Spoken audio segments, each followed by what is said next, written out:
আসসালামু আলাইকুম ভিউয়ার্স। আজকে আমি টাইম ফাংশনের একটি টিউটোরিয়াল নিয়ে এসেছি। কিভাবে আমরা টাইম ফাংশন করব, আমাদের আওয়ার, মিনিট অ্যান্ড সেকেন্ড যদি আলাদা, আলাদা দেয়া থাকে সেটাকে একসাথে করে কিভাবে একটা টাইমে আমরা কনভার্ট করতে পারি বা একসাথে একটা টাইম আমরা উপস্থাপন করতে পারি, সেই বিষয়টি আজকে আমরা দেখব।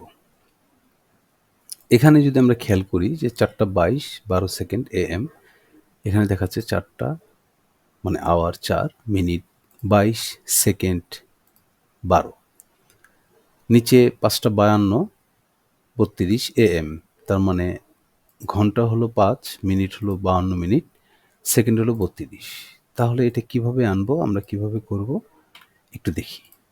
প্রথমে আমরা টাইম ফাংশনকে কল করব, দেন আমাদের সিনট্যাক্সে আওয়ার চাচ্ছে, আমরা হাতে টাইপও করতে পারি অথবা কোনো সেলে যদি ভ্যালুটা দেয়া থাকে সেই সেল রেফারেন্সটা আমরা ইউজ করতে পারি। আমি C4 নিলাম আওয়ারের জন্য, কমা মিনিট, মিনিটের জন্য আমি নিলাম D4, কমা সেকেন্ড, সেকেন্ডের জন্য নিলাম আমি E4, দেন ব্র্যাকেট ক্লোজ, এন্টার।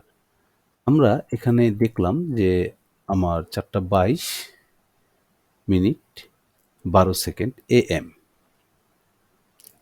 আমি যদি ড্র্যাগ করে এটা নিচে নামাই তাহলে দেখব আমার সুন্দর মতো টাইমগুলো আওয়ার, মিনিট, সেকেন্ড যেভাবে দেয়া আছে সে অনুপাতে বের হয়ে আসছে। এখানে দেখার বিষয়, এখানে 14 আছে, এখানেও 2 অটোমেটিক্যালি ধরে নিয়েছে 24 আওয়ার্স হিসেব করে। এখানে 30, সে 30 নিয়েছে, এখানে 12, এখানে 12 নিয়েছে, ইভেন সে এটা দেখাচ্ছে PM।